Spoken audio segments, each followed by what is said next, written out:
तरोदेशी नक्की स्टेटस काय आपण म्हणायचं म्हणजे मी जो एक मुद्दा म्हणालो असीमजी हा मुद्दा गेले काही दिवस अनेकांच्या मनात आलेला असेल की एकनाथ शिंदे यांचं जे ऑल थ्रू आउट आर्ग्युमेंट राहिले कारण जो मगाशी मुद्दा सांगितला की तुम्ही पक्ष सोडत असाल तर व्हॉलंटरीली गिव्हिंग अप द मेंबरशिप हा of the party political party हा जो मुद्दा आहे हा घटनेच्या परिशिष्ट 10 मधला सगळ्यात महत्त्वाचा मुद्दा तिथे ग्राह्य धरला होता त्याच्याच अवतीभोवती कुठेतरी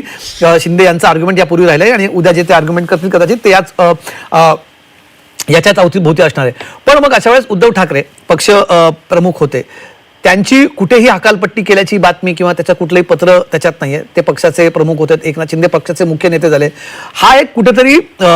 अजूनही ग्रे एरिया राहिला आहे याच्याबाबत कुठेही ना शिंदेकडनं काय सांगण्यात आलं किंवा उद्धव ठाकरे काही फार बोलताना दिसले नाही नक्की आपण काय समजायचं की उद्धव ठाकरेंचं नक्की याच्यामध्ये स्टेटस काय ते नक्की कुठल्या पक्षात आपण म्हणायचं जर ते मूळ शिवसेनेतच आहेत मूळ शिवसेना आमचीच आहे आणि त्या मूळ शिवसेनेचे जर अध्यक्ष उद्धव ठाकरे होते तर ते त्या पदावरती आता नाही आहेत त्यांचा स्वतःचा वेगळा पक्ष आहे त्या काळी जेव्हा घडलं तेव्हा आपण काय म्हणायचं उद्धव ठाकरेंची हकालपट्टी झाली त्यांना पदावरनं दूर केलं काय म्हणता येईल बघा मुळात असं आहे की बाळासाहेब ठाकरेंचं जे पद होतं ते शिवसेना प्रमुख असं होतं आणि 2018 मध्ये जी उद्धव बाळासाहेब ठाकरे यांच्या प्रामुख्याने उपस्थितीमध्ये त्यांच्या अध्यक्षतेखाली मीटिंग झाली ज्याच्यामध्ये एकनाथ शिंदे सुद्धा हजर होते तेव्हा असं ठरवण्यात आलं की हे जे शिवसेना प्रमुख हे पद आहे ते आता स्थिर करण्यात येईल गोठवण्यात येईल ते कोणीच वापरायचं नाही आणि उद्धव ठाकरे हे तेव्हापासून शिवसेना पक्षप्रमुख हे पद त्यांना देण्यात आलं आणि तेव्हापासून तेच पक्षप्रमुख असल्याच्या नात्याने सगळ्या निवडणुकांमध्ये एबी फॉर्म त्यांच्याच सहीनी डिस्ट्रीब्यूट झाले ज्याच्यामध्ये एकनाथ शिंदेसह बाकी सगळेजण पण निवडणुका त्यांच्याच सहीनी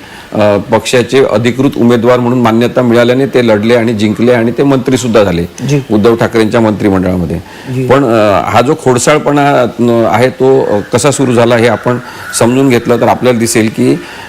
एक मीटिंग आयोजित करण्यात आली ज्याच्यामध्ये मी तुम्हाला तारीख पण सांगतो 26 जुलै 2022ला मुंबईमध्ये एक मीटिंग झाली असं पत्र एकनाथ शिंदे यांनी दिलं आणि त्यांनी सांगितलं की या मीटिंगमध्ये माझी मुख्य नेता म्हणून निवड झाली आता जेव्हा की शिवसेनेच्या कोणत्याही घटनेमध्ये मुख्य नेता हे पदच नव्हतं ते नवीन निर्माण करण्यात आलं एकनाथ शिंदेसाठी आता त्याच्यामधली सगळ्यात गमतीशीर गोष्ट अशी आहे की त्यांनी एक पॉईंट नंबर डी आहे त्याच्यातला त्या पत्रामधला आणि हे सगळं सुप्रीम कोर्टामध्ये दाखल केलेलं आहे उद्धव ठाकरे यांच्या वतीने आम्ही त्याच्यामध्ये जे म्हटलंय ते फक्त मी वाचून दाखवतो 4-5 ओळी आहेत त्यांनी म्हटलंय द पोस्ट ऑफ शिवसेना पक्षप्रमुख as the party president is cancelled with immediate effect all the powers and duties of the party president will now be held and executed by chairman of the राष्ट्रीय कार्यकारिणी also known as मुख्य नेता आणि पुढचं पहा गमतीशीर आहे the title of Shiv Sena पक्षप्रमुख will remain with Shri Uddhav Thackeray till he desires but will be an honorary post असं म्हटलेलं आहे मग आता याचा अर्थ काय झाला की शिवसेना जी मूळ आहे त्याचे शिवसेना पक्षप्रमुख उद्धव ठाकरे आहेत आणि एकनाथ शिंदेच्या सुद्धा पक्षाचे ऑनररी शिवसेना पक्षप्रमुख हे उद्धव ठाकरेच आहेत हे गमतीशीर आहे फार कारण की त्याच्यात त्यांनी म्हटलं की अंटिल ही डिझायर्स आता उद्धव ठाकरेंनी कधी ते डिनाय केलेलं नाही किंवा एकनाथ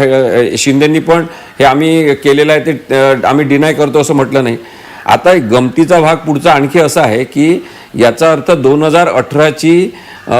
घटना पक्षाची होती अस्तित्वात ती निवडणूक आयोगाकडे होती आणि त्याच्यामध्येच यांनी बदल केलेले आहेत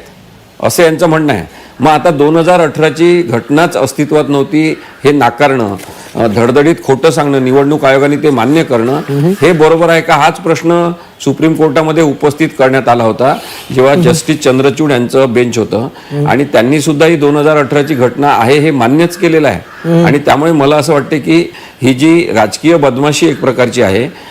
ती आपल्या लक्षात येते सहजरित्या की शिवसेना पक्षप्रमुख तर दोन्ही पक्षाचे कदाचित मग आता उद्धव ठाकरेच आहेत असं आपल्याला म्हणता येईल जरी त्यांचे अधिकार काढून घेतले तरी कारण की ते पद नवीन निर्माण केलं नाही ते